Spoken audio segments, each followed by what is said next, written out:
Our biggest problem in the Muslim world, or at least one of the biggest problem, is when we allow tradition and customs to overrule Islam.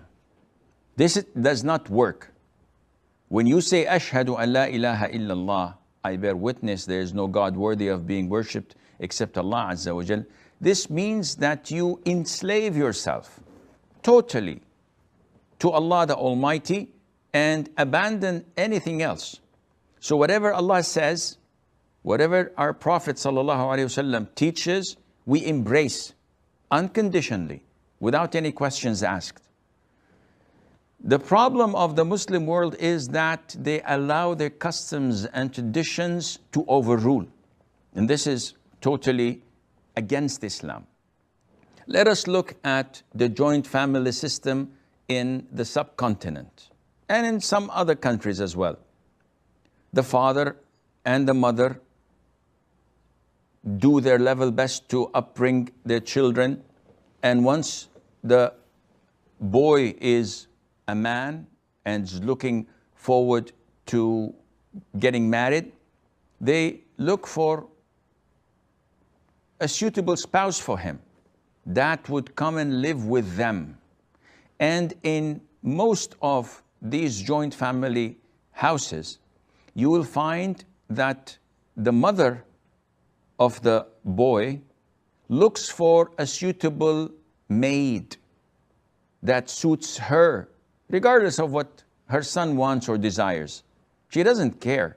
All what she cares about is that this woman who is coming to live as a wife of my son would serve me, serve my husband, and serve my daughters as well. And I have hundreds of complaints from such women who got married and are being abused by their mother-in-laws, by their sister-in-laws, and are not living an Islamic life. They have their brother-in-laws who are themselves married and have children, and their children are adults. And they live in a 4 or 5 rooms house. So how is she supposed to go to the kitchen if every 5 minutes someone enters it and sees her without the hijab? And it is not possible to be in hijab 24/7. Not being able to sit in your own room without someone barging in by mistake or intentionally, without any privacy for you or for your husband together. And when she speaks to the man, to the husband, he says, what can I do? If I leave, my father and mother will curse me and they will shun me. They will not talk to me. This is totally absurd and wrong. If your father and mother shun you or curse you, Allah will not listen to them because they are transgressors. They are committing dhulm. It is your wife's right to have a separate house of her own, at least one room with a kitchenette and a bathroom, that no one else can come in without her permission or knowledge. I hear stories from evil mother-in-laws that would come into the room of the wife and search around. Evil sister-in-law who comes and takes jewelries of her sister-in-law without her permission, takes dresses, wears them whenever she wants. And she is not allowed to keep her door locked. This is totally haram. So what to do? A man has to become a man. Once you get married, you have to take care of your wife.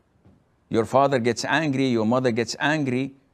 I didn't do anything to make them angry. They are angry because they don't fear Allah Azza wa Jal. They want someone to serve them in the house. And this is not my wife's obligation. I married a free woman and she will remain to be free and not a servant or a slave to them. So this system is totally wrong. Now, when it comes to free mixing, I don't believe that there is a man who allows his wife to be seen improperly dressed by his brothers and by his nephews as if she is something displayed in the Red District of Amsterdam, for example. No, this is totally prohibited. You have to have jealousy. You have to be a man and not to allow such things to happen to your wife, and Allah Azza wa Jal knows best.